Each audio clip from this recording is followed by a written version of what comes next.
Bonjour à tous pour cette session à quoi ressemblera le consommateur de demain, du futur. Je suis Dominique Seux, des Échos et de France Inter, et nous avons pour répondre à cette question, alors par ordre de gauche à droite pour vous, nous avons d'abord Alexandra Roulet qui arrive de Harvard et qui va enseigner à l'INSEAD dans peu de temps.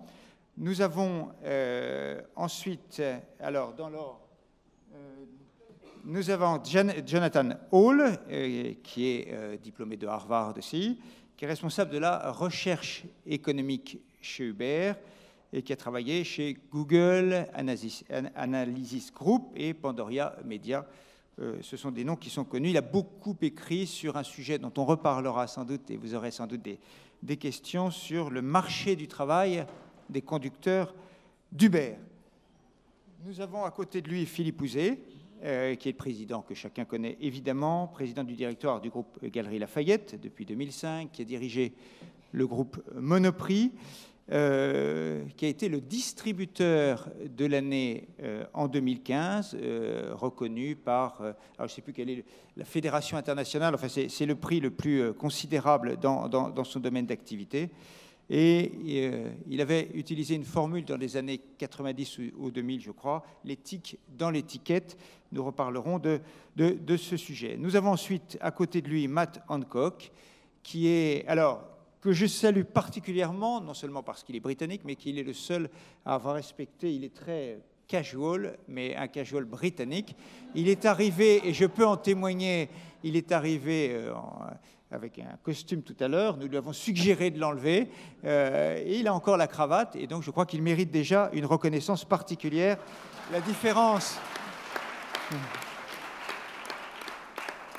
Et oui, il y a la largeur du channel, et c'est la première fois qu'il vient à Aix-en-Provence, non seulement pour ses rencontres économiques, mais à Aix tout court. Bienvenue, monsieur le ministre. Il est un homme politique britannique, donc membre du parti conservateur. Il a été ministre dans le gouvernement Cameron, chargé de l'innovation, des compétences, de l'énergie. Et puis, il est aujourd'hui le ministre dans le gouvernement May, chargé du digital. Il est, comme tout Britannique qui se respecte, il est Oxbridge et député pour la circonscription de West Suffolk. Nous avons à côté de lui alors Patrick Jeantet, qui a eu la gentillesse, et je le remercie tout particulièrement, de remplacer au pied levé Guillaume Pépi. C'est le patron de SNCF Réseau depuis un an, 53 000 salariés. Il s'occupe de tous les chantiers de la SNCF. Il a travaillé chez Bouygues, dans le secteur de l'eau, le groupe Keolis, et aussi à ADP, Aéroport de Paris, dont il était le directeur délégué. Et puis, à côté de moi, eh bien Bertrand Dumazy, qui est le PDG d'Edenred depuis un an, depuis bientôt 2 ans. Vous avez travaillé chez Ben, Néopost. Alors, Edenred, on n'a pas tous en tête, parce que c'est une scission d'accords il y a quelques années, ça fait maintenant 6-7 ans, c'est ça, 2010 7 ans, voilà. C'est un spécialiste des services prépayés. Vous connaissez bien sûr le ticket restaurant, mais le ticket restaurant n'est pas le seul produit de Edenred. Et ce qui est intéressant, et le lien avec le sujet, vous allez le voir très vite, c'est qu'il est en contact avec les salariés consommateurs, puisque les salariés sont consommateurs. Merci à tous. Je passe tout de suite la parole pour un mot d'introduction à Alexandra Roulet, qui va nous donner quelques éléments de cadrage. Alors, bonjour.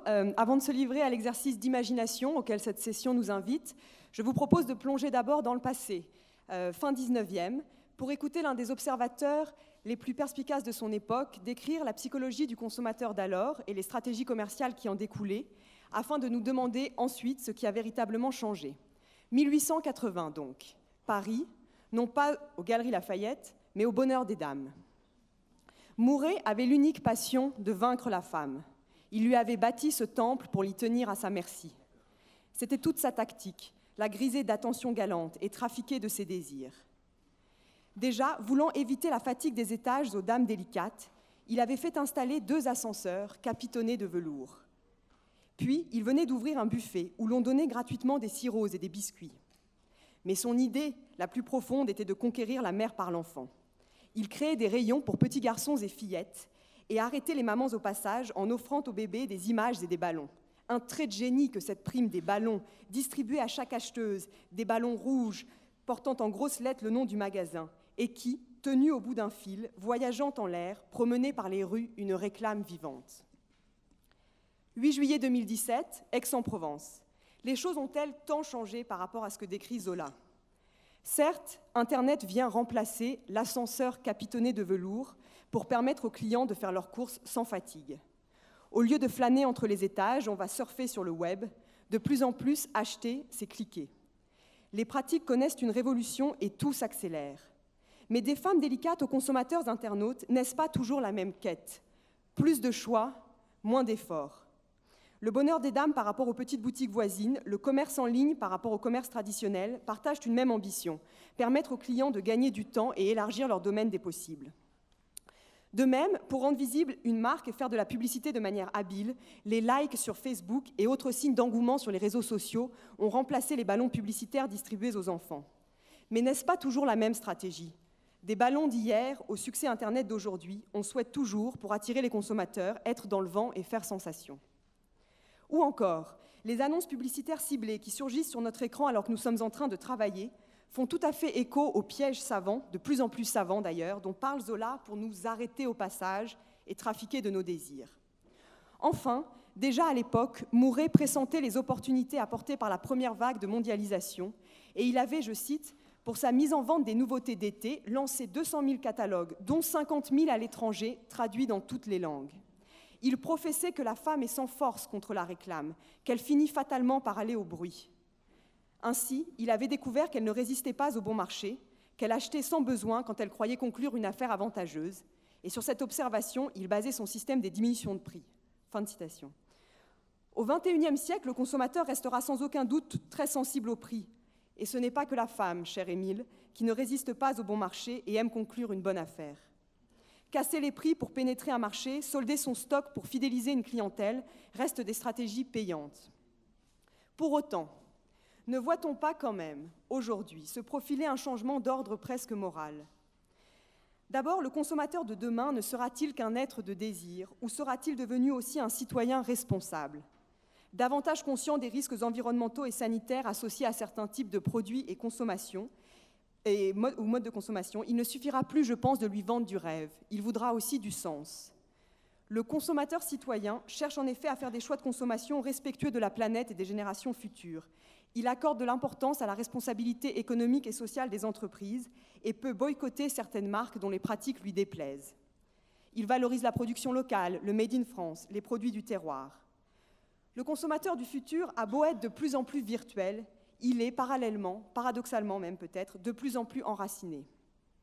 Par ailleurs, le consommateur de demain n'est-il qu'un sujet passif, manipulable, ou au contraire contribue-t-il activement à la production de ce qu'il consomme?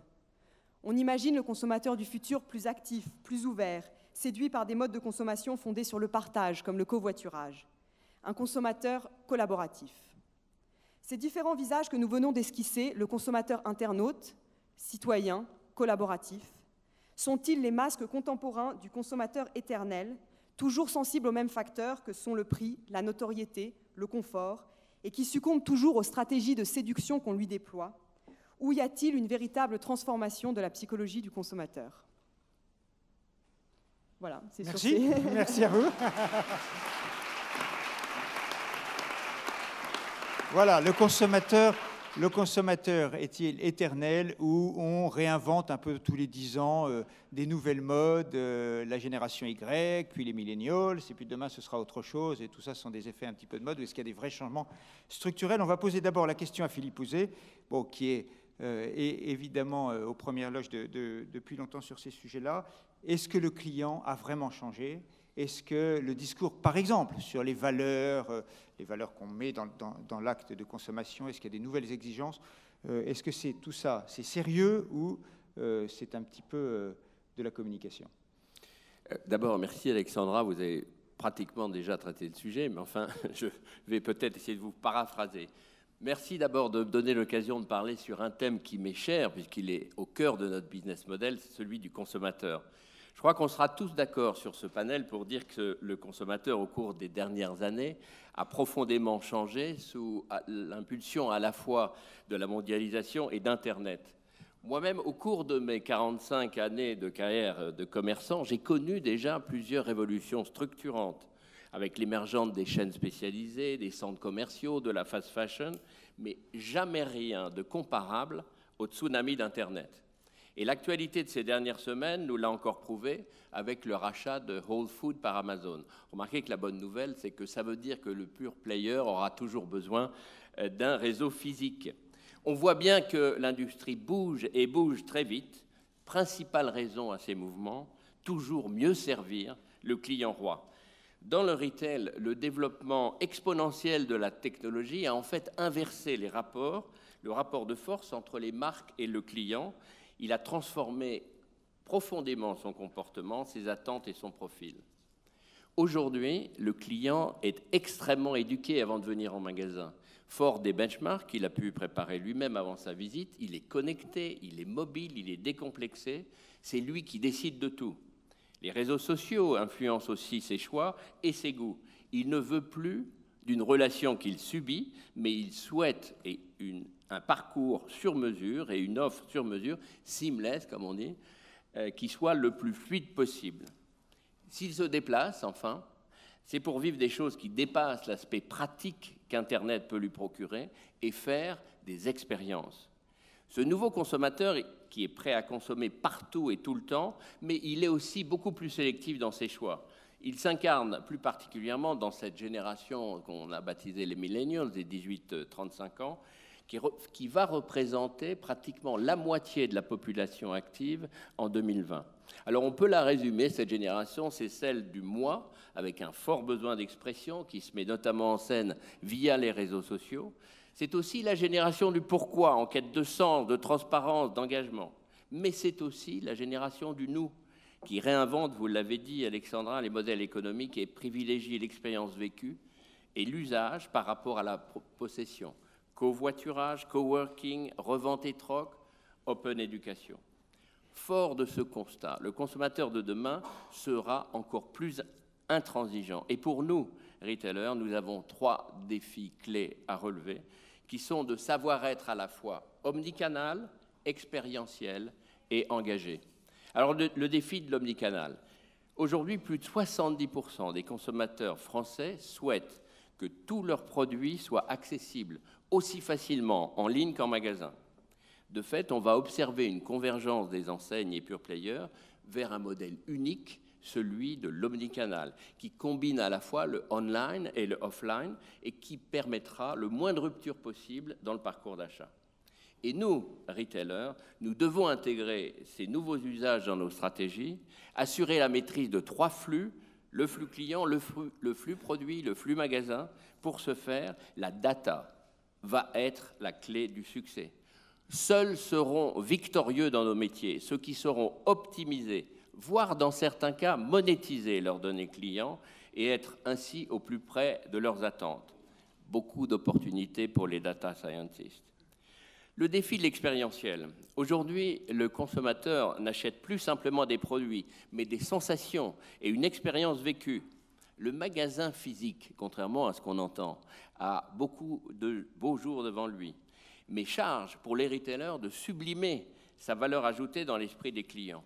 Bienvenue dans l'ère du retailtainment, où retail et entertainment ne font plus qu'un pour créer la surprise à chaque visite. Les magasins doivent devenir des lieux de vie où animation, architecture, services, conseils, curation de l'offre, programmation sont autant de composantes qui feront demain la différence. Pour ce faire, les nouvelles technologies permettront d'accompagner cette mutation et participer à la redéfinition du rôle du magasin. L'intelligence artificielle doit se mettre au profit d'une relation hyper personnalisée et émotionnelle. Enfin, il nous faut répondre au défi d'une consommation plus engagée et responsable dont vous avez parlé. Le consommateur du futur a besoin qu'on lui donne du sens. Près de 80% des Français estiment que les marques doivent s'engager dans des débats sociétaux. Les marques qui les touchent ne sont pas forcément les moins chères, mais ce sont celles qui racontent une histoire. De plus en plus à l'avenir, l'acte d'achat ne sera plus séparé d'une interrogation éthique et citoyenne. Il placera l'engagement et la transparence des marques au cœur de ses choix, passant de l'hyperconsommation à l'alterconsommation. Et d'ailleurs, en parallèle de cette tendance, émerge aujourd'hui également un besoin de minimalisme et d'hypoconsommation. Aujourd'hui, on partage, on loue, on échange plus qu'on ne possède. Les clients préfèrent détenir moins, mais mieux. En tant que leader du commerce français des grands magasins et locomotive des centres-villes, dans un monde où Internet dématérialise les relations, nous ne pouvons plus nous contenter de vendre des biens, nous devons apporter du lien. Voilà en conclusion les quelques réflexions que je souhaitais partager avec vous en substance. Une bonne nouvelle néanmoins pour les retailers traditionnels dont le groupe Galeries Lafayette fait partie. Ma conviction profonde est que le magasin physique a toujours de beaux jours devant lui. Si aujourd'hui 16% des ventes de textiles en France se font sur Internet, je pense qu'on atteindra un rythme de croisière d'à peu près 30% à l'horizon 2025 et que l'avenir appartient à ceux qui sauront combiner le juste équilibre entre physique et digital et où, pour mieux servir le consommateur, le retail de demain sera l'enfant métis d'une machine froide, mais d'un commerçant sensoriel. Nous avons toutes nos chances. Merci.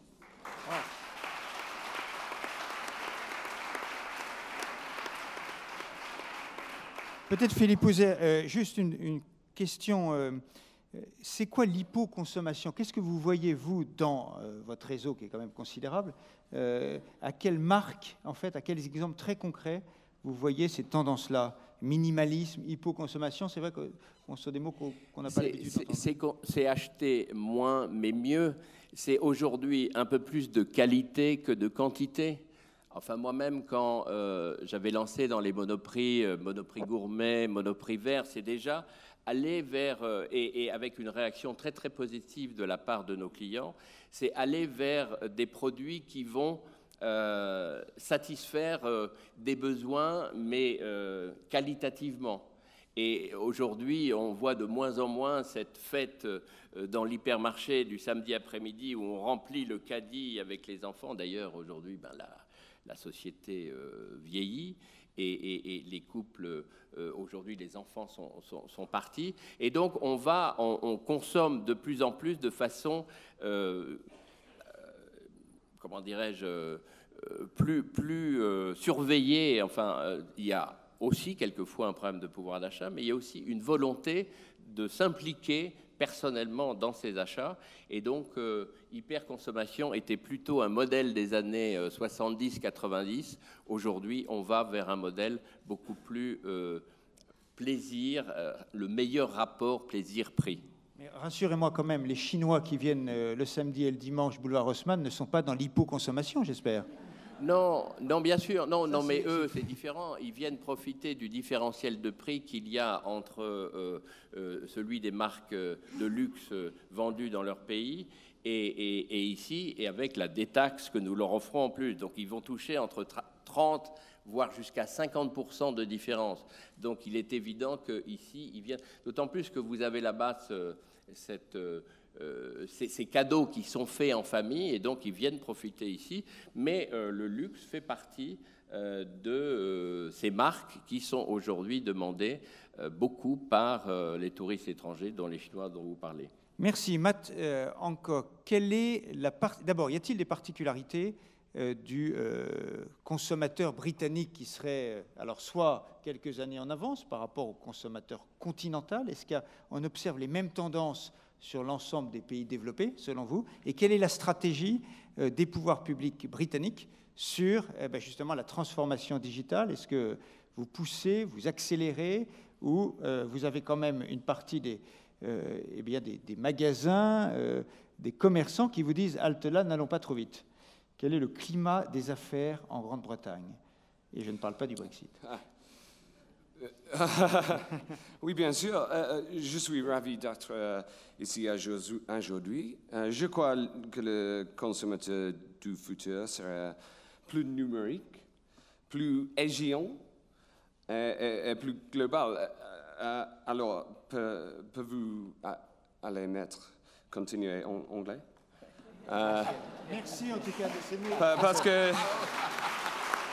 jusque la traduction Google a fait des progrès, mais la technologie intégrée n'est pas encore parfaite. Les deux rives de la Manche se comprennent encore grâce à Google. Ah oui. Je parle anglais si vous voulez. Oui, vous voulez.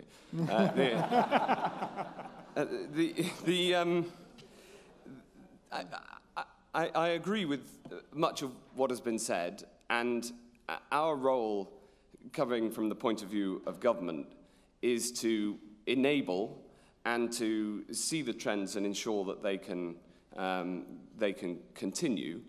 And in the UK, we're proud of the fact that we have one of the biggest online retail markets in the world. In fact, one of the biggest online markets altogether. But the crucial fact is that there is no longer an online world and an offline world. There is one world. And making sure that the integration between the two works is critical. And we think of that in terms of policy as well. So I think things are more digital. All industries are being disrupted. We have to make sure that the infrastructure is in place, so the broadband is half decent, and the mobile connectivity increasingly.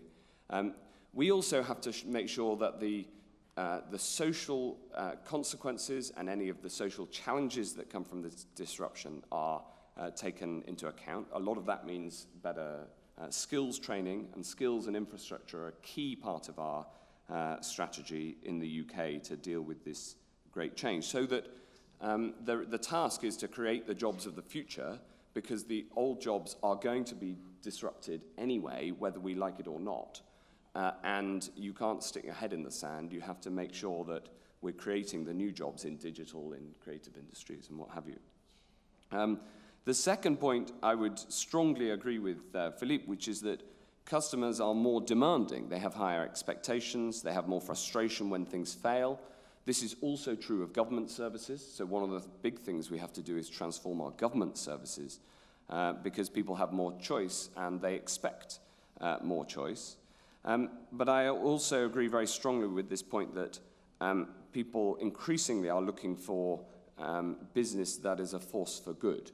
Now, I believe that business is a force for good in the world, done right, and I think that the argument needs constantly to be remade that as a government, if you're pro-business, then you're pro-people.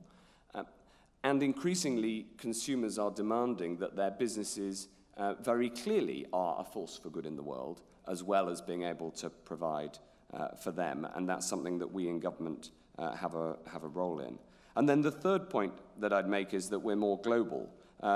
We need to look out to the whole world, that people increasingly see that trade is a force for good as well, not just in goods, but in services, making sure that we get the rules underpinning data and data transactions right is increasingly important, which I think has been mentioned. But even though we're more global, we also, of course, need to trade with our neighbours. And this is a point about Brexit. We have a very strong view that in this increasingly collaborative world, a strong France means a strong Britain, and a strong Britain means a strong France. So as our ambassador here would say, nous sommes amis, et nous sommes voisins. Voisins géographiques, certainement, mais aussi entre nos familles, entre nos entreprises, entre nos cultures. Voici aujourd'hui, voisins demain, toujours voisins.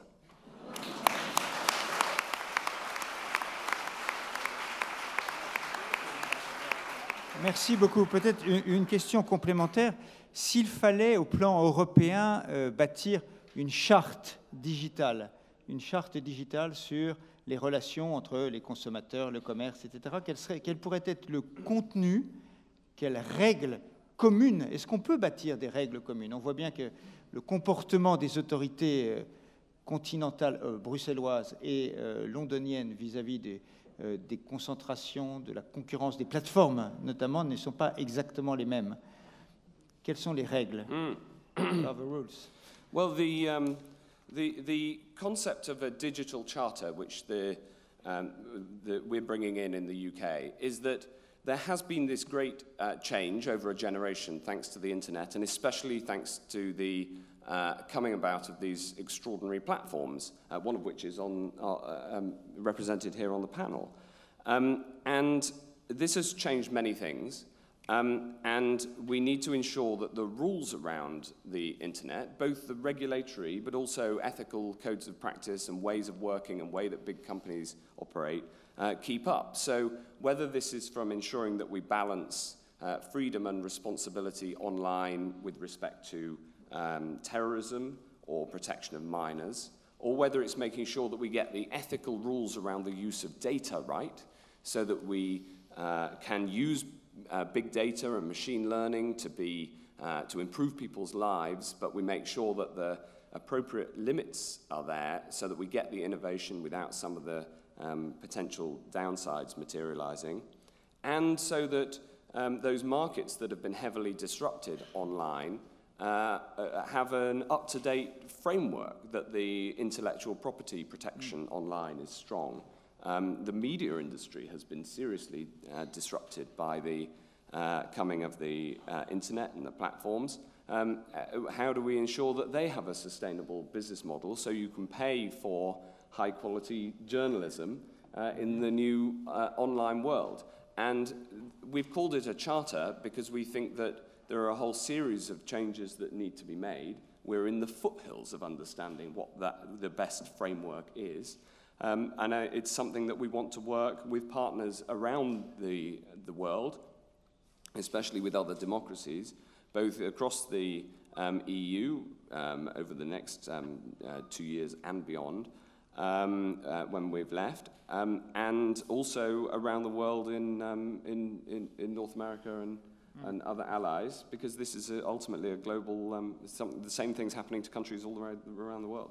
Une question spécifique, comment vous avez réagi quand vous avez vu que Bruxelles, alors c'est un peu différent, mais enfin bon, avait condamné Google à une amende de plus de 2 milliards de dollars? Est-ce que le public britannique, les pouvoirs publics britanniques se sont dit non mais ils sont fous ces continentaux, c'est à la fois ridicule et tardif? Est-ce que au contraire vous vous dites tiens il y a peut-être une piste quelque part? Les raisonnements sont assez différents. Well, we have to make sure that markets operate properly. And so we've seen what the decision by the European authorities is.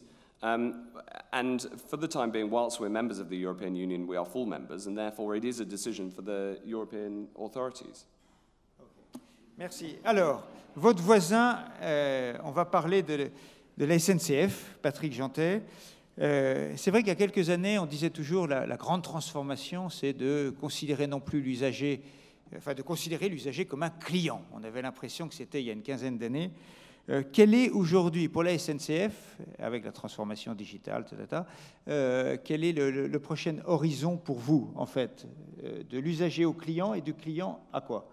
Oui, alors je reprends la question d'Alexandra, à savoir est-ce que les choses ont changé entre Zola et 2017? Je dis ça parce que sur Zola c'est le début du ferroviaire.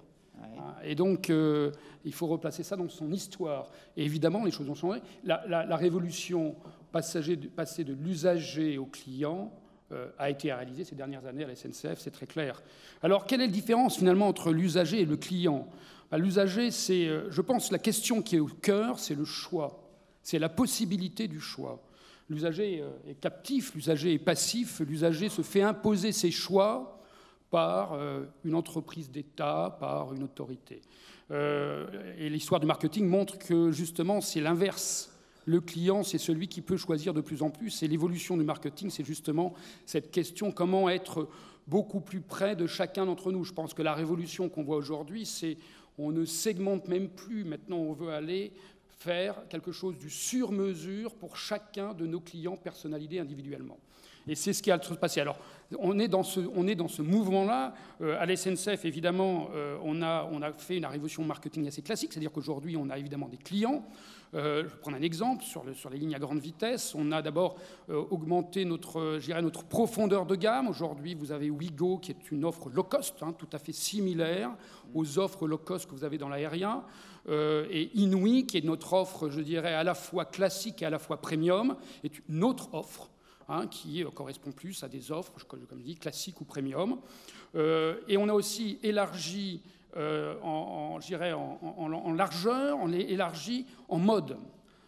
Aujourd'hui, on a des cars avec WeCar, on a aussi de l'autopartage. Et pourquoi cela? On pourrait dire finalement ce sont des concurrents, ce sont des modes concurrents. Certes, c'est des modes concurrents, mais c'est aussi des modes complémentaires. Car qu'est-ce que cherche le voyageur? Le voyageur, il veut du bout en bout, il veut aller de chez lui dans un hôtel, de chez lui, chez des amis, et c'est en gros un parcours sans couture, ou avec le minimum de couture, en tout cas avec le maximum de fluidité qu'il souhaite, et c'est la stratégie qu'on développe à SNCF, c'est être capable de lui donner cette fluidité maximum, et on sait que c'est compliqué, car on est dans des systèmes extrêmement complexes.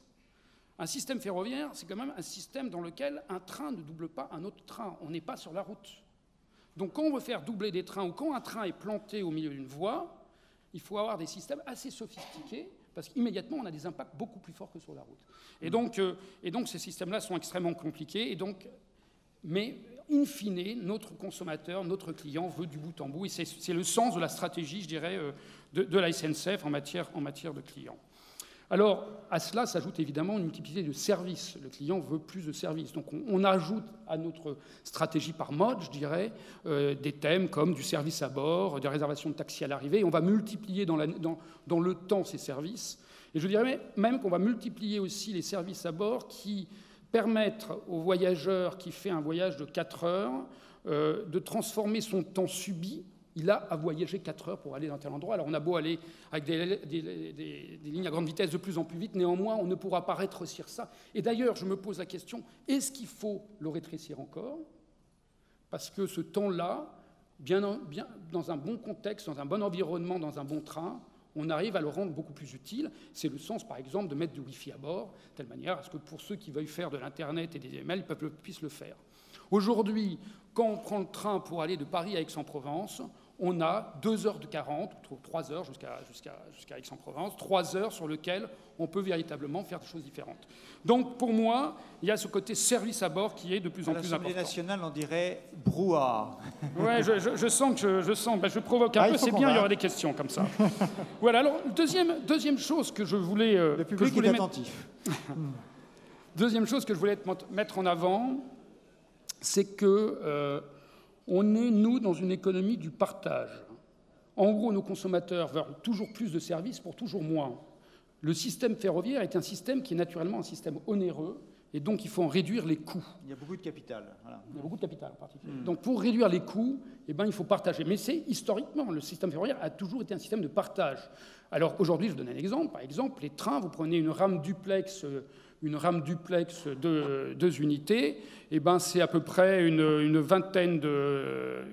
c'est à peu près 5 Airbus, c'est à peu près une vingtaine de cars, et c'est à peu près 250 voitures. Donc vous voyez qu'on mutualise un mode de transport, on le mutualise beaucoup plus que dans d'autres systèmes. C'est aussi évidemment le partage de l'infrastructure. On a 2 réseaux en France. On a un réseau classique qui a été construit depuis le milieu du 19e siècle jusqu'à aujourd'hui. Et puis à côté, on a construit depuis les années 80 un 2e réseau, un réseau à grande vitesse. On a fait le choix en France d'en construire un séparé, ce qui n'a pas été le choix de toutes les nations. On n'ira pas au-delà, on n'en construira pas un 3e. Donc notre grande problématique, notre grand défi pour le futur, c'est comment sur cette infrastructure existante va-t-on pouvoir faire passer plus de trains. Et ça va passer par des systèmes de signalisation plus sophistiqués, qu'on commence à déployer. Dans le cas du projet EOL en Ile-de-France, on va installer dans ce tunnel EOL un système qui est, je dirais, la dernière étape avant le train automatique, qui est un système inspiré d'ailleurs du métro automatique. Mais on va aussi faire ça sur, je dirais, des grandes lignes, à travers le RTMS, qui est maintenant en point, qui est un système de signalisation européen, et qui, peu à peu, va déboucher sur un train autonome. Alors, je ne dis pas un train sans conducteur, on aura sans doute des gens à bord, On est dans un système qui est ouvert à l'inverse du métro automatique, et donc ça posera d'autres sujets, sans doute plus psychologiques, mais on pourra avoir un train autonome, ce qui voudra dire quoi? Ce qui voudra dire au moins 20 à 30% plus de trains à un moment donné sur une même infrastructure, ce qui nous permet évidemment de baisser les coûts. Enfin, je voudrais terminer et je relève ce que disait Philippe Houzet, entre réseau physique et réseau virtuel.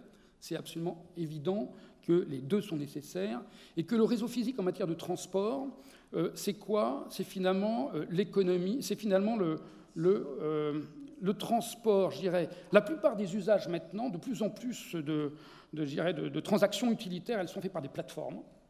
Plateformes, Amazon en est exemple, Uber en est un exemple.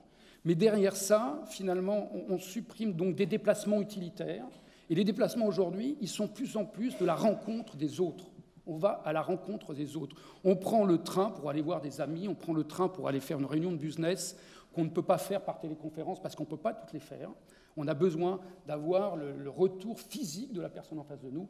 Et finalement, le transport, que ce soit du car, de la voiture partagée, puisque la voiture va peu à peu dans les grandes métropoles on va passer de la propriété de la voiture à l'usage de cette voiture. Pour SNCF, c'est extrêmement important, puisque la spécialité de la SNCF, c'est la capacité à exploiter, à maintenir, à gérer des réseaux complexes ferroviaires, mais un réseau de bus avec Keolis, par exemple. On est le spécialiste, un des spécialistes sur comment concevoir de manière le plus optimum possible, en prenant en compte les attentes des clients, c'est-à-dire nos concitoyens dans une ville, mais en optimisant les flottes de bus, comment peut-on optimiser et donc faire baisser les coûts. Et ça, donc c'est réseau physique, réseau virtuel, avec une plateforme virtuelle, qui est la stratégie de la SNCF de demain. Merci. J'aurais une question. Merci à vous. J'aurais une question tout à l'heure sur les prix, mais je la réserve pour un tout petit peu plus tard. Il y a tellement de plaisir autour de cette table que c'en est troublant. C'est-à-dire le consommateur est plein de plaisir, c'est formidable. Jonathan Hall, Uber. Alors Uber, vous êtes la seule entreprise ici qui a donné son nom, dont le nom est entré dans le dictionnaire des noms communs, des verbes communs, ubériser, ubérisation. Dites-nous un petit peu comment la technologie, les algorithmes vous aident à mieux cerner le consommateur aujourd'hui, jusqu'où on va aller. Est-ce que votre consommateur est partout le même dans le monde? Et dans votre univers, en fait, le chauffeur est aussi un consommateur, est aussi un de vos clients et aussi un consommateur. Donc, il y a non pas une confusion, mais le client et le chauffeur, vous les mettez un peu dans la même catégorie. Expliquez-nous tout ça. Yes, thank you for having me. I apologize for the harsh sound of my American English, but it's made even worse by the fact that I have a bit of a cold, so bear with me, and nobody's perfect. I thought I would start by asking the question, what is a customer? Because I think that a lot of what's happened with Uber and with the internet has actually fundamentally changed our notion of a customer.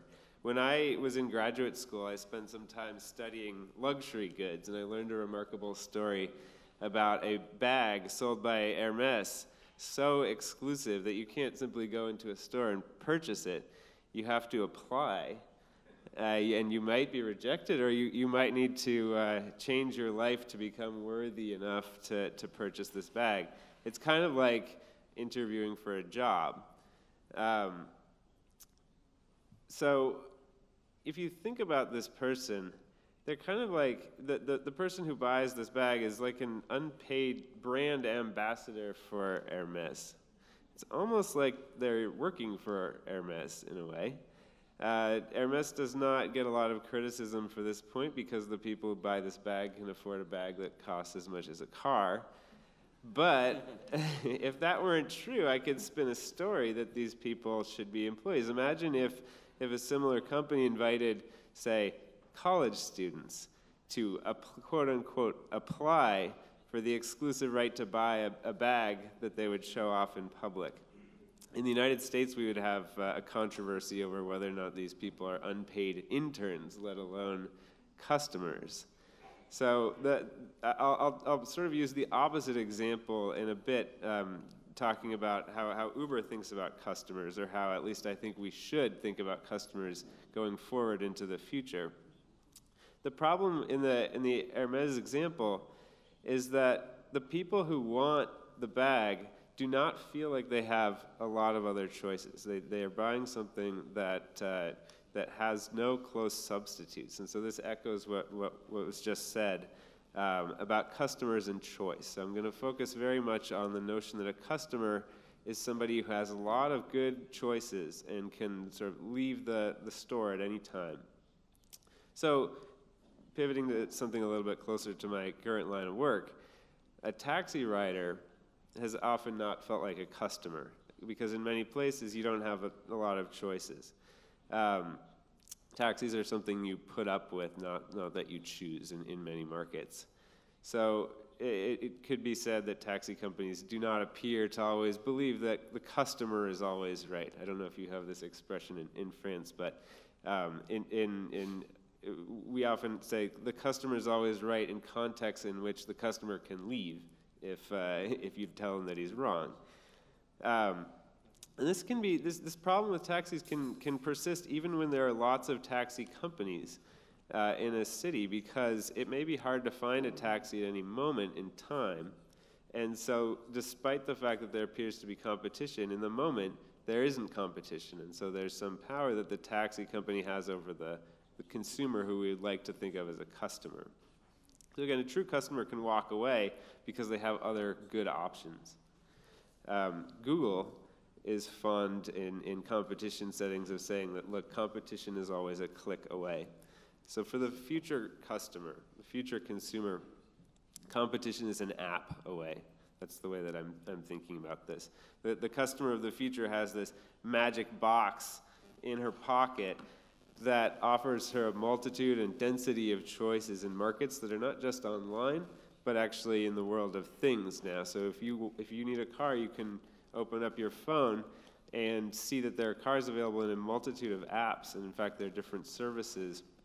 So if you take Uber as an example, this customer can go to another platform if they like, if another platform exists. But also within the platform, we've enabled choice in the ecosystem. So we use dynamic pricing, which we call surge pricing. And the customer of the future will get used to the idea that there's a trade-off to be made, and that we can offer, using pricing, we can offer two things. We can offer you something now at a price that's uncertain, or something at a certain price, but at an uncertain time. And so taxis traditionally were available only in the second model, and using technology and pricing, we've introduced a new model. So it was not there was no obvious way for an old non-app-based taxi to deliver a car reliably all the time. But with our sort of aware network, we can do that, but it does require that we use pricing. And so I think that the customer of the future will become comfortable with the idea that there's a trade-off to be made between reliability and price, and we'll offer both. Another example of this is what we call Uber Pool, which is a service that is aware of all of the ride requests in an area and can combine rides. So this is another trade-off that people can make. We can offer the customer the ability to save money and combine rides, or ride by themselves and pay more. And incidentally, Pool is a complement to sensible gas tax regulation. So in France, I believe gas is quite expensive, and the tax is correct for the externalities that burning gas causes on the environment. When you have a tax policy like that, it encourages people to share in a way that is beneficial to everybody. So the customer of the future will become used to having lots of choices at our fingertips in a broad variety of transactions, and that's the future that we see. Thank you. Merci. Alors, je laisserai, il y aura certainement une question, une réaction à Hubert. On nous demande de rattraper le retard de la session précédente. Donc on va accélérer, et puis nous aurons bien sûr quelques questions de votre part, donc commencez à les préparer. Mais nous allons entendre d'abord Bertrand Dumazy pour Edenred. Évidemment, la question c'est, on parle du consommateur, mais au fond, est-ce que les mutations du marché du travail qui sont en cours, dont on parle beaucoup, est-ce qu'elle change aussi la donne? Est-ce que finalement les salariés deviennent des consommateurs comme les autres? Quelle est votre expérience? Alors, assez spécifique là-dessus. Oui, alors vous avez le bon candidat pour utiliser moins de temps. Je ne suis pas bavard, Dominique. Mais en 2 mots, donc, oui, nos consommateurs clients évoluent. Mais d'abord, je suis obligé de vous présenter en 2 mots Edenred, puisque vous connaissez le ticket restaurant, qui est un produit emblématique du groupe. Mais Edenred, c'est bien plus que ça. Nous sommes le leader mondial de solutions transactionnelles au service d'entreprises, de salariés et des commerçants. Donc, dans ces 3 catégories de clients, on va parler du client salarié. Et le client salarié est en profonde évolution, et il est en profonde évolution puisque la forme d'emploi salarié est en grande mutation, notamment sous l'effet de la digitalisation, et grande mutation avec l'émergence des travailleurs indépendants. Et donc, avec cette nouvelle forme de client, qu'est-ce que ça veut dire pour nous? D'abord, le phénomène de travailleurs indépendants, quel est-il et quelle ampleur? C'est un phénomène qui est multiforme ou protéiforme, devrais-je dire. On peut penser à l'intérimaire classique en passant par le consultant indépendant, le freelancer, mais aussi la gig economy, c'est-à-dire des emplois à beaucoup plus faible qualification, comme porter, conduire ou faire le ménage. C'est une forme d'emploi qui est caractérisée par le digital et l'on-demand, c'est-à-dire de plus en plus numérique, puisque vous avez 15% de cet emploi qui passe par l'utilisation de plateformes digitales, dont la plateforme de Jonathan, Uber. Et c'est des cycles d'emploi qui sont de plus en plus courts, puisque ça peut être des emplois qui sont à l'heure, voire à la minute. Donc, une évolution protéiforme et une évolution qui est un phénomène en fait massif et mondial. On pourrait croire que la France échappe à ce phénomène, pas du tout. En France, vous avez à peu près 25% de la population en âge de travailler qui a eu recours à un travail indépendant en 2016, ce qui représente 10,5 millions de personnes. Donc quand on parle de population active en France, on parle de 29 millions de personnes. Quand on parle de population en âge de travailler, vous avez à peu près 42 millions de personnes. Et sur ces 42 millions, vous en avez 25% qui sont d'ores et déjà des travailleurs indépendants. Et cette tendance s'accélère puisque selon les pays, on va jusqu'à 45% de la population en âge de travailler qui envisage le travail indépendant. Et aux États-Unis, on en est déjà à 27%. Et si vous prenez les millennials, on en est à 38%. Donc c'est un phénomène massif, mondial, and it's happening now and everywhere. Alors, ce travail indépendant, quelles questions cela pose? Les questions posées sont les suivantes. D'abord, les avantages socio-économiques sont évidents. C'est-à-dire que côté consommateur, vous avez accès à des services auxquels vous n'aviez pas accès avant, puisqu'ils sont moins chers, puisqu'ils sont flexibles. Du côté des entreprises, ça stimule la consommation, mais ça contribue également à développer la compétitivité du capital et du travail. Et enfin, du côté des travailleurs, et ça c'est très intéressant, c'est que c'est une forme d'emploi qui permet à des populations peu qualifiées ou moins qualifiées enfin de travailler. Et c'est une forme d'emploi qui est plébiscitée en réalité par les travailleurs. 45% d'entre eux l'envisagent et 70% de ceux qui le pratiquent disent l'avoir choisi. Et donc vous avez des avantages socio-économiques qui sont évidents dans l'ensemble de l'écosystème, du côté du consommateur, du côté des entreprises, mais aussi du côté des travailleurs. Alors, qu'est-ce que ça veut dire pour nous, Edenred? Eh bien, en fait, tout change et rien ne change. Tout change et rien ne change. Qu'est-ce que ça veut dire? Tout change puisque vous avez l'émergence de cette vague mondiale des travailleurs indépendants, alors que nous, notre premier marché est le marché des salariés. Eh bien, notre métier, c'est de faire en sorte qu'on comprenne que ces travailleurs indépendants ont besoin d'être recrutés. Ils ont aussi besoin d'un contrat, on a aussi besoin de les payer et on a besoin de les motiver et de garder les meilleurs, puisque c'est une force de travail qui représente l'entreprise et qui a choisi le mode de travail indépendant justement pour être flexible. Donc comment faites-vous pour garantir une qualité de service avec des salariés indépendants qui disent « un jour je travaille avec toi, un jour je travaille avec quelqu'un d'autre ». Il va bien falloir fidéliser ces travailleurs indépendants pour permettre à ces entreprises de services d'offrir la meilleure qualité de service. Et tout ça, c'est une offre de service qu'Edenred peut proposer aux entreprises qui utilisent des salariés indépendants. C'est pour ça que nous investissons massivement dans des offres de services qui permettent de recruter, de contractualiser, de payer, de motiver et de garder les meilleurs des travailleurs indépendants pour les meilleures sociétés qui utilisent des travailleurs indépendants. Donc tout change, rien ne change. Deuxièmement, notre métier, depuis 50 ans, c'est d'offrir, au-delà de la quantité de travail, de la qualité de travail. C'est-à-dire que quand vous avez accès à un produit emblématique du groupe, le ticket restaurant, c'est votre employeur qui vous donne une qualité de travail ou une qualité d'ambiance au travail en vous donnant du pouvoir d'achat. Et donc, la qualité de travail reste quelque chose d'important. Dans un monde qui change, rien ne change sur la qualité de travail.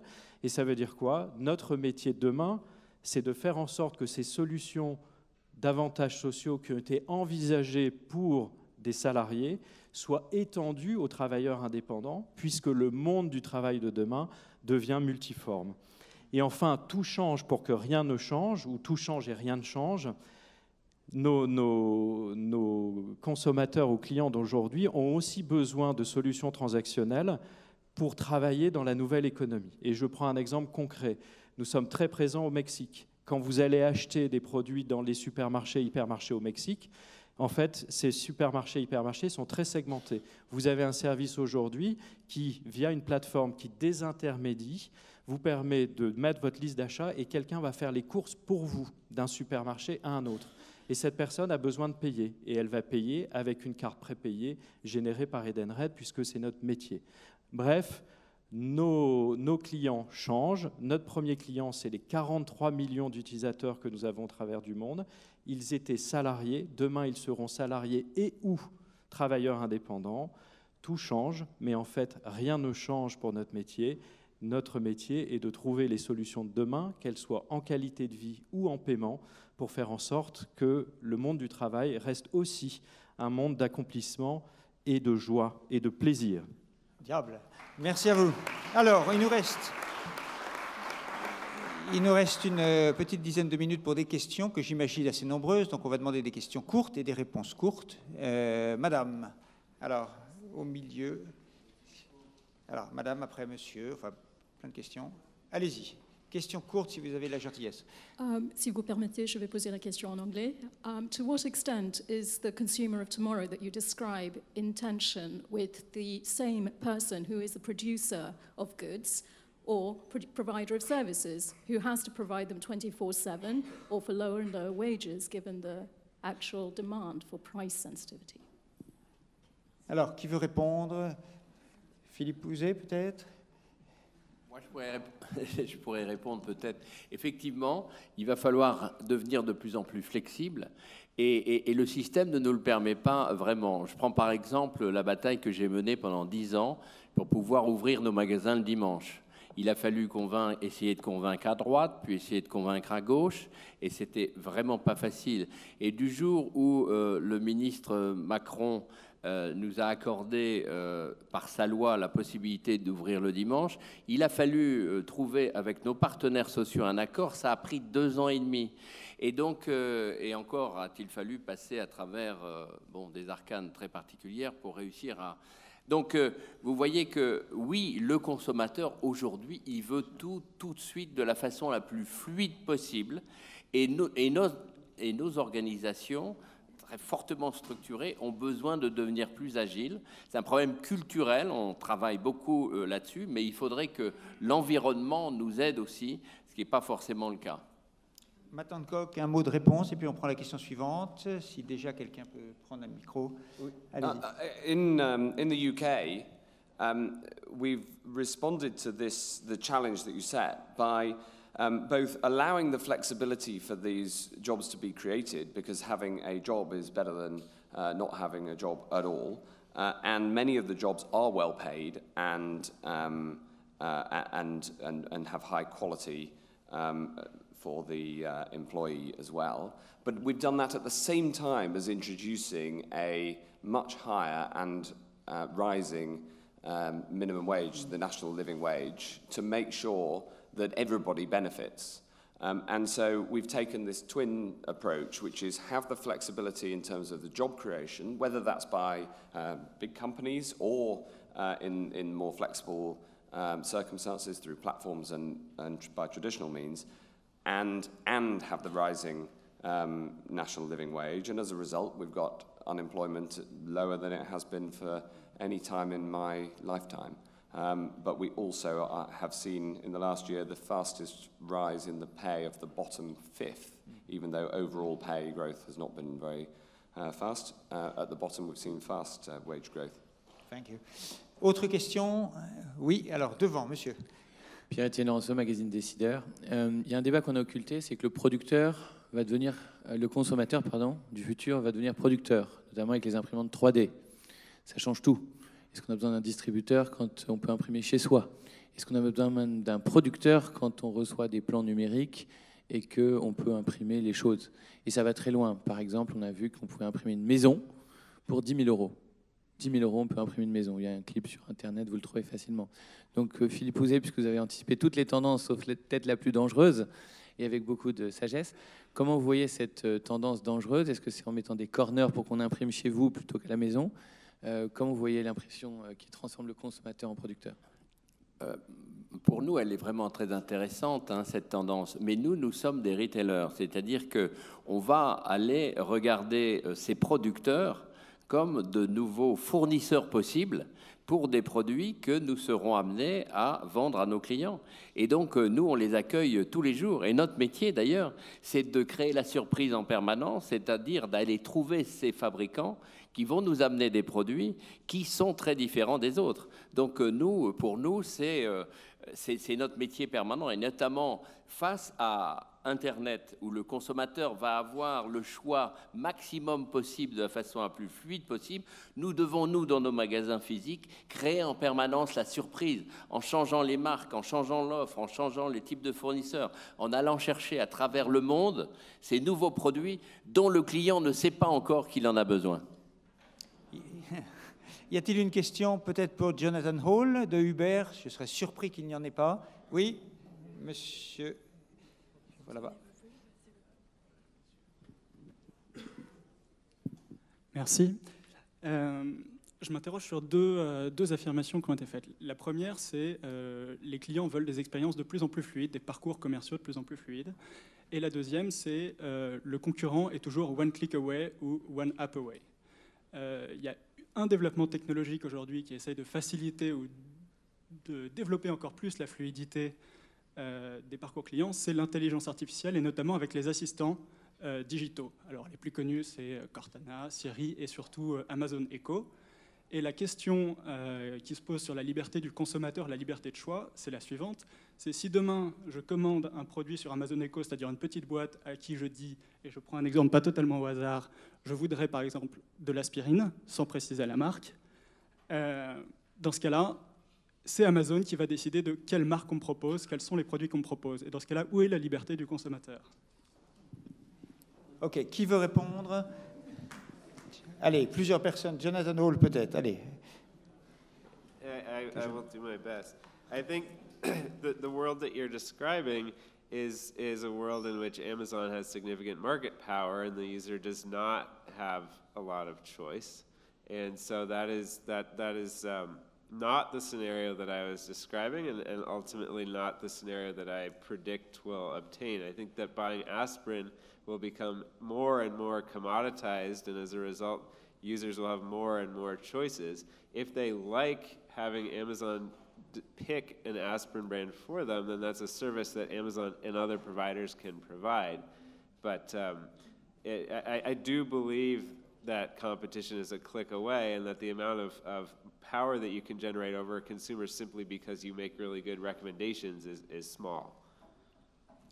Merci. Peut-être Patrick Jeantet sur la SNCF, l'intelligence artificielle à la SNCF, comment ça se passe? Par exemple, sur la fixation des tarifs, est-ce que le yield management est encore valable quand les clients veulent changer jusqu'au dernier moment de train, d'horaire, mais c'est de plus en plus cher, plus on s'y prend tardivement? C'est étonnant, j'entends la salle sourire, ou rire plutôt. Ah non, vous avez un succès d'estime formidable. C'est extraordinaire. C'est-à-dire que tout le monde est venu en train. Jusqu'à il y a un an, j'étais dans l'aéroportuaire, l'aéronautique. J'ai jamais vu le débat sur les compagnies aériennes qui font exactement la même chose, avant la SNCF d'ailleurs, ils l'ont commencé bien avant. Hein. Le yield management, ça a été inventé par les compagnies aériennes, ça a été inventé par les compagnies aériennes américaines d'ailleurs, ça a été exporté après un peu partout dans le monde, et le yield management à la SNCF est exactement sur ces modèles, aériens. Donc le principe il est extrêmement simple, hein. C'est plus vous commandez à l'avance, moins c'est cher, plus vous en prenez à la dernière minute, plus c'est cher, et ça a permis une chose extraordinaire, c'est de baisser les prix du TGV. Le tarif du TGV baisse.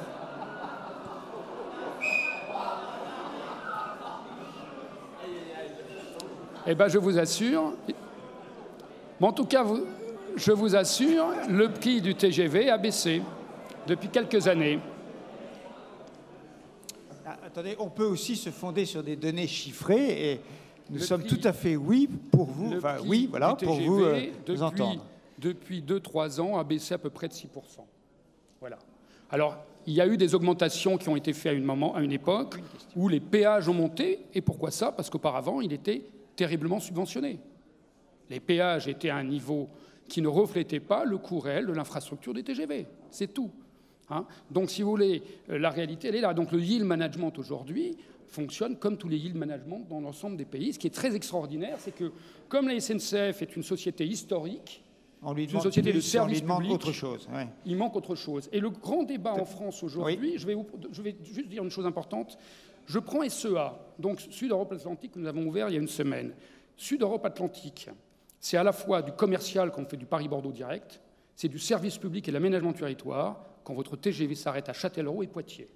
Parce que d'un point de vue strictement économique, on ne peut pas rentabiliser ces arrêts-là. Et donc, la SNCF aujourd'hui, simultanément, fait avec le même modèle du service public et du commercial. Et c'est cette ambiguïté-là qui peut-être est à la cause. Et ça, c'est absolument indiscutable. Merci beaucoup. Une dernière question. Allez, j'aimerais qu'elle soit la plus provocante possible. Qui va poser la question la plus provocante à un des intervenants? Ah, je vois que c'est madame qui a beaucoup d'énergie pour lever la main. Allez-y. Un micro, et ce sera la toute dernière. Donc, prenez peut-être l'ensemble des questions de l'assistance. Bonjour, Brigitte Rézère-Erlin, j'ai de l'énergie parce que je viens du monde de l'énergie. J'ai une question pour Hubert, pas forcément provocante mais réaliste. Je comprends que la voiture sans chauffeur va arriver prochainement, rouler prochainement. Donc quel est le prochain modèle d'Uber quand on sera dans cette situation? Est-ce qu'il y aura la mobilité dans l'air ou quelles sont vos projections?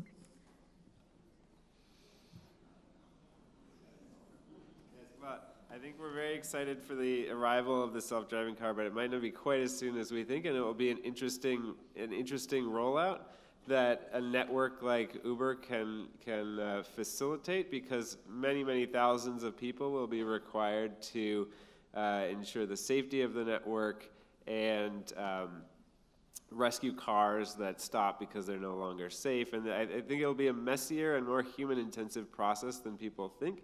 In the meantime, I think Uber's most valuable resource is its network of driver partners right now. It's essentially an address book of millions of people who want to use our software to find work. And I did sort of run out of time and failed to discuss the fact that we consider our drivers our customers.